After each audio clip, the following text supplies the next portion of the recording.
Fear. As long as humanity has been on this earth, we've been afraid. As we have evolved, so has our way of visiting those fears. Join us as we visit the history of human fear through the lens of popular culture. We're your hosts.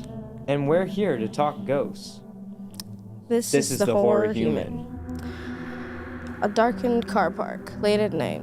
A long, lonely shift in a darkened office. Stranded on a precipice, trapped in an elevator. In all those scenarios, one truth stays the same. You're alone. Isolation is among the host of our most primal fears.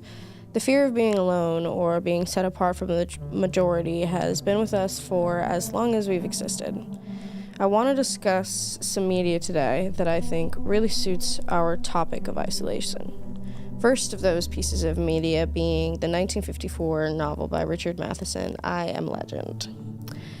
Integral to the modern vampire trope and the modern zombie apocalypse trope that we have, it was one of the most influential post-apocalyptic novels of our time. It was adapted into The Last Man on Earth in 1964, starring Vincent Price, The Omega Man in 1971, starring Charlton Heston, and probably the most well-known I Am Legend by the titular Will Smith. And it also provided some inspiration for George A. Romero's Night of the Living Dead in 1968, which we all know set a huge precedent for what the zombie genre is today in horror. Oh, absolutely. But you kind of mentioned it, so I'm kind of curious, how is the I Am Legend, the movie, different from the book? Well, in the novel, Dr. Robert Neville, who differs a little bit from Will Smith's character in his portrayal, is the sole survivor of a post-apocalyptic human-wiping disease that turns all humans into these daylight-fearing vampiric monsters. And he is essentially plunged into a life of killing monsters during the day, drinking himself to sleep at night, and barricading himself for safety, rinse and repeat, all alone for years and years and years. He kind of retreats into his extreme isolation and depression, anxiety, some hallucinations even. He struggles a lot with alcoholism. That they do have in common with the two characters from both the movie and the book. Okay.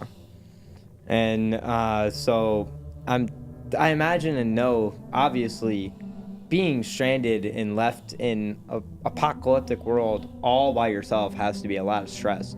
And so for him to be truly all alone, that has to do something to his psyche. Definitely. And he spends a number of years kind of just wallowing and commiserating in his lonely existence. Eventually, he kind of gets sick and tired of the misery and tries to seek out answers because he's the only one who hasn't been infected by this disease, so there's something in his DNA that is preventing it.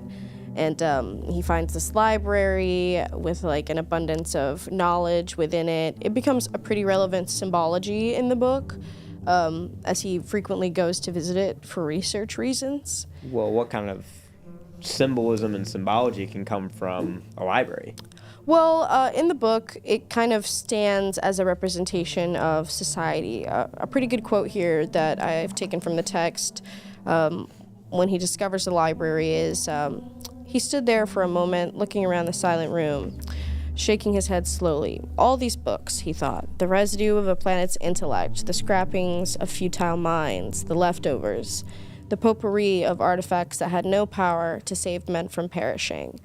I like that quote a lot because, the library is a stand-in for everything that we think we have achieved as a society, whether that is science or religion or general academia. But it also stands to represent the fact that all of that is kind of nothing in the face of this, imminent world-destroying power, and it can't do anything to save us, or save him in this case, because he is alone still. Okay. Yeah, wow. And he really was just truly all alone in that in this whole thing, there was nobody else around. Well, there's a couple instances in the book where he encounters like living things. He finds a dog, and unfortunately, him and the dog bond, only for him to suffer the loss of that dog. Again, another parallel to the movie, as you know, Will Smith, he had his like companion animal during the whole film until it suffers a tragic end. And he also found a woman. So, walking around during the daytime, seeing no one for years, upwards of 5 years, I think, at this point in the book. And then he meets this woman who he encounters during the daytime, so she knows she's not a monster. And they sort of just come together and romance one another right away. Because, so the novel kind of takes a little bit of a romance turn now, or? Well, yes and no. Oh, okay. So, in the novel, he kind of relishes in having her. They do share an intimate embrace. They, in the novel, admit a quote taken from it. It specifies, you know, that they came together needing one another, survivors of a black terror embracing because they had found each other. So he was in a place where he was really grateful for her presence. But unfortunately, he finds out through vampires storming his home and kidnapping him that she is in fact part of a race of vampires that were bitten when they were alive, and so they have mutated and become able to live, and they have a whole society. And she was actually a spy, essentially sent to go and capture him because he's been killing vampires, and they want to put him to death. Well, ain't that a bitch? The one person that you find after all these years, and you can't trust him. No, that can definitely be a biter. Ultimately, she ends up giving him the option to take his own life or to, face execution. Mm-hmm. And he chooses option A because he wants to have that power over himself. But, living in a world where you think you have no one, finding someone, and then only being reminded that you have no one again. It's a tough double.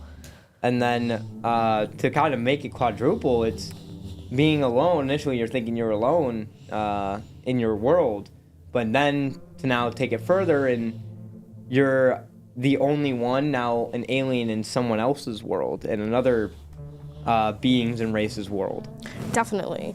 And this kind of goes hand in hand with the allegories of the book, because in 1954 we were dealing with communism and like post-World War atmosphere in the United States. So it kind of goes hand in hand with the vampires as a symbol for disparity, targeting the other, infiltration of society.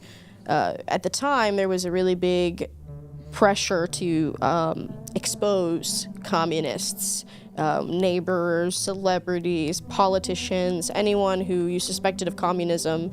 It was encouraged to snitch them out. And so you'd have people have their whole lives destroyed over a perceived belief, even if it wasn't true, and ostracized and isolated from their peers. Sometimes, it felt like the enemy was, among you, and you were alone even though you weren't. So the allegories are pretty strong there. Yeah, it's, and I know that around those times, like with the Cold War, it was just a time when isolation and isolationism was really getting pushed for, being a completely independent country, not interacting really with the rest of the world, keeping shut in, just focusing on ourselves and worrying about our own problems, which is good to do, but clearly there's a little bit of problems that come from when you remain isolated. Yeah, and as we kind of saw. Definitely. Isolating yourself from your peers, isolating yourself from your relationships. The book definitely covers a lot of that, and I think specifically the interpersonal nature of the book and the betrayal in the book that happens to him is one of the major focuses of the media. Betrayal being the titular of those things. And, if betrayal portrayal there wasn't enough, then maybe... How about if you got portrayed by someone you loved, a dear loved one, someone like a husband or wife, and imagine what it can do on your relationship if you're stranded, say, out in the winter snowy mountains of Colorado, like in Stephen King's The Shining. All right. So in here we have, a story of a man who is a writer, an alcoholic, Jack Torrance. And he gets a job just to help get by of being a caretaker for a hotel as it's closed during the winter. Seems like a fun idea Yeah, right? You would imagine any family would love to do this. So he drags along his wife and his kid. And, what should be a good, easy time isn't. Because now they're stranded, snowed in this hotel. And whether there's ghosts or they're starting to see things, there's something going on with this hotel. So they all start seeing these visions, these visuals of past guests, and seeing murders that happened because there was this sketchy past with this hotel. And it drives the family insane. Jack so much isolating himself with his work, really going insane to the point where he's now trying to murder his wife and kid. Simple problems, simple solutions. Yes, simple problems, simple solutions. So when you have that sort of isolation where you take people and really put them in a situation where they're out of touch with everyone, how do you feel like that kind of affects the flaws that are already existing within a family dynamic? So I feel like, well, especially when one of your flaws is you're an alcoholic like Jack, and you just find yourself drowning yourself in alcohol to deal with as your vice and deal with your problems, you're already now starting to push away. And then the fact that he isolates himself because he just wants to focus on his work, that really made a huge wall where if anything started to push against that wall, Wendy, his wife, or Danny, his child, started getting a little close, starting coming in, and starting to cross that wall, it was met with anger. And what's interesting is that this has often led to anger because outside of Jack, I've even actually done a little bit of research and finding data that was pulled from actual FBI surveillance. They found that in the largest time and the largest alcohol consumption rate was during the time of the 70s and the 80s when the book and the movie of The Shining came out. And this time it was basically up to about 2.8 gallons a year of consumption per person. So there was just a general abuse of alcohol that was happening in this time. There was a general alcohol wasn't Stephen abuse. King himself dealing with alcoholism at the time that he was writing the book? Stephen King, when he was writing the book, was dealing with this alcohol abuse. And so The Shining was actually, interesting enough, it's a way that was self-therapeutic for him, as he described it. Because at this time, he was dealing with these alcohol abuse issues himself. And he went to a hotel in Colorado. He stayed at Stanley Hotel one night with his wife as it was about to close. Yes. And so no one was there. It was empty. And it's interesting how just this being in this space where usually you see a lot of people, it being empty, somehow that started to make him feel uneasy already. But then it got to the point where at night he had a nightmare where he was chasing around and he cut his wife and child up into pieces. Just like what the nightmare that Jack was describing in the movie. I can imagine how his wife felt reading the book. So when you have the major themes in the book we understand are isolation, alcohol abuse, but in relation to the movie, how do you think those themes are really explored and put on display for the audience to feel really in tune with those themes of isolation? Oh, well, I'm glad you asked that because Stanley Kubrick, the director of this film, he geniusly made the audience really feel like they were there at the hotel with the use of his shots, his cinematography, through camera movement and the fact that he used a lot of wide shots to really help show this emptiness. They used a big space to film this movie and to make this hotel, and even the hedge maze that they built in a studio, which it was so massive that you had crew members getting lost in this hedge maze. But you have this massive space, and you're going to use the lenses and the cameras to shoot these wide shots in this big space, showing that emptiness. And then you've got the slow pushes from those wide shots into those really tight close-ups of his face as well. As The Shining, as one of the most popular shots from The Shining, there's a lot of slow push-ins on faces for characters' emotions, like the one on Jack as he's slipping into madness. You have, but then even outside of that, to show information, there's a lot of tracking and moving shots, a lot of pulling out shots, a lot of establishing shots. All these that have movement are really slow. And this is due to kind of what a side effect of this feeling of isolation does, is the mind over time starts to slow time down, where then minutes could start to feel like eternity. You know, that actually reminds me of a study I believe that they did. I think it was NASA.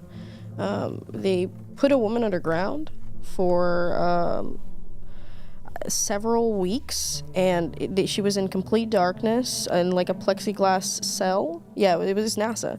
In 1989, and her sleeping schedule changed, so she was awake for 20 to 25 hours and asleep for 10. And then when they pulled her out, she had no idea how much time had passed at all. So I definitely see how that separation from everything can alter your perspective of what is occurring and when. And it really does feel like it alters reality in a sense, which is what makes The Shining, the film, so masterfully done, because the way they put the ending in there. Yeah, we kind of don't know. Where we see Jack in that photo, and so that really starts putting into question, is this supernatural occurrence? Is this ghost? Or is this all just in his mind? Are these people going crazy, or are these things actually happening? Yeah. And I mean, when you're out there in the middle of winter time, all by yourself, especially if you feel like things are happening around you that you don't know if they're real or if there's some sort of supernatural occurrence, that can definitely put you on edge. And I think that's also a perfect transition for our last piece of media, which is my favorite of the day, the game by Supermassive, Until Dawn. Oh, Until Dawn. What a beautiful, beautiful, beautiful game. Yes. And I think also a good combination of everything that we've been talking about, as well as really putting the audience member in that same position, because games are way more interactive. So Until Dawn is this really cool game that Supermassive released in 2015. It's almost like a cinematic RPG. It's a decision-making game where you play through a story as multiple characters, making decisions for them in order to affect the outcome of the game. And it's beautiful, deeply cinematic. It's a group of young people, 8 young people, that you follow as they return to a remote skiing estate that one of their family members owns after a tragedy. So these kids, they're friends, and one girl, Hannah, who is sisters with 2 of the other people in the group. So, they get that friendship pass through family ties. Yeah, she's kind of the outsider of the group because she's related and she's there, but she's not super accepted into the group. Right. And she's got this crush on Mike, who he's the stereotypical hot jock, I guess, in the movie trope categories. And the group, I guess, gets together to prank her, make her feel like Mike is actually going to hook up with her while they're secretly filming. And they can't contain their laughter during the prank, and she finds out that that she's being filmed, that this is all a joke, and that Mike doesn't actually like her. Obviously, embarrassed, she flees into the woods. Right, and there's plenty and thousands of stories, in media that show how separated, especially teenagers, can feel through embarrassment. Oh, definitely. Social chess and social pressure is a big theme in Until Dawn, and like exclusionary, cliquey culture is a big theme that they explore, because she runs out all on her own, and obviously her sister goes to try to calm her down, because she's one of the only people who's on her side in this. And you've got a couple people who were active participants and a couple people who were not active participants but still allowed it to happen. Yeah. So we go into like the questionable moral, like how should I respond in these types of scenarios, and they kind of just let them run off into the woods, and the worst case scenario occurs and they fall off a cliff and they die, quote unquote. Putting that in quotes, I see. Wonder if that's Yes. gonna come back a little later. Indeed. So they separate, they spend months apart, the friend group fractures, a couple people break up, a couple people hook up. So when we come back to it, 8 months later, the brother of the sisters invites them all back to the cabin. And we get to get this really cool movie-style introduction to all the characters as they return, taking a cable car up the mountain to get to the house. And we meet them all, learn about their personality traits, and walk as their character for a few beats as they enter the house. So it's very, very cinematic in the sense that whoever's POV it is in the story is who you're playing. You don't get to like choose your character. You have to go through each and every one of them. The game makes you make decisions for them. And it kind of gives you a guide for the type of decisions they would make by telling you their personality traits and things like that. And of course, once they're all there, the cable car mysteriously no longer works. Oh, of course, as it always must happen in horror media. Yes, so they're stuck on the mountain all alone, or so they think. Bad things start to happen. It's revealed that there's a murderer afoot, and when they thought it couldn't get any worse, another ultimate twist is that their friend Hannah, who they all got together to prank viciously those years ago, Right. did not die in her fall. Spoiler. So here's the quote. And she ended up actually having to consume her sister to survive, Oh. which is one of the basic rules for the Wendigo, which is a indigenous folklore based around isolation and cannibalism in the winter. So they're creatures like that are only created if a person has to resort to that most vile act in a moment of like desperate survival Yeah, and that's- like isolation. And that's true desperation right there. Oh yeah, definitely. I wonder if the Dahmer parties were, the original Wendigos then. Yeah, maybe. The mountain is infested with them. It's not just their friend, so they've got multiple Wendigos on their tail. Oh my god. And they've got to survive until dawn, and it devolves into a cluster buck of running and escaping. And the game, though, really punches in that alone feeling by being really slow, just like those shots in The Shining. Everything is really long and wide. You're walking down these huge like pathways covered in snow. There are deer jumping out, spooking you after like 15 minutes of straight walking. And in games, that can seem boring, but Until Dawn does a really good job of creeping the tension up like in minuscule amounts so that you're always like hackles raised. The mechanics themselves also add to that element in the game. Oh, absolutely. I'm glad you brought up the mechanics, because with the mechanics, I mean, at surface level, looking at it, it's a one-player game. One person's just, controlling everything. But really, when you take it into that scenario of you're deciding and making these choices, where in the game you're given these timers, and so there's quick time events even where you have to super quickly react and press a button. There are times when something will just come out of nowhere and it will tell you, oh, hold still. Yeah. You have to hold the controller still, and if you move like even an inch, something can happen, even as much as, oh, we're walking, everything's fine, to they're dead. Yeah. And just kind of like putting you in those real quick reaction time and super stressful, high tension situations and decision making it really isolates the player, even if they have someone in the room watching and helping them play the game.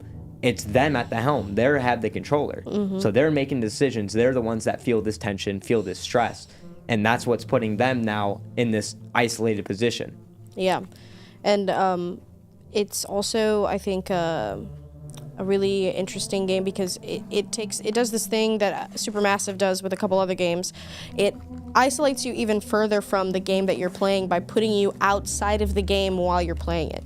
So in between chapters, you have this whole completely separate segment of the game where you're pulled out of the story and pulled into an office with a psychiatrist who begins to psychoanalyze the decisions that you're making in the game for all of the characters. So you are getting analyzed separately by the actions that you're taking for these characters without their knowledge. It's like putting you in this really weird voyeuristic position while you're playing this game, which I think increases the singularity of it, if that makes sense. No, absolutely. But if there's any, because that's one thing I love is, already getting put in the stressful situations and worrying about lives that don't actually exist. Yeah. But now I'm getting judged for what I do with them. It definitely alters your decision making in the game. For sure. But, back to our topic. Whether you are alone, at the end of the world, or whether you're stranded in the dead of winter, humanity has a deep need to call out into the void and hear back a helpful voice. But the biggest fear that we have is calling out into the void and just hearing our own voice back, knowing that we're alone ultimately at the end of the day. But things have changed over the years. The modern age has brought with it a sense of constant supervision, surveillance. Are you ever really suffering from an isolation if you share your life, retweet your life, repost your life, are constantly engaged on social media? What happens when isolation turns into observation? You might be alone, but you're posting every day about what your life is like. What happens when that observation turns into paranoia, stalking, paranoia into, psychosis, the addiction to social media, the obsession with following someone, knowing everything about them? What happens when, the void doesn't call back in your own voice, but it opens its eye and just stares back at you? It's one of humanity's deepest fears. But it's also, I think, a great topic to leave to our next episode. So thank you, everyone, for listening in to The Horror Human. And join us next time on our episode on the deep dive into surveillance. And The Horror Human was produced by Class 1119 of First Institute. And among our sources used, we found the theme analysis provided by Britannica.com, Brook Analysis Media, The Shining Film, It's Just Cinema on YouTube, and Until Dawn, and GiantBomb.com. These were all used for our research, and The Horror Human stars Juniper V and Chandler S. We'll see you next time. Have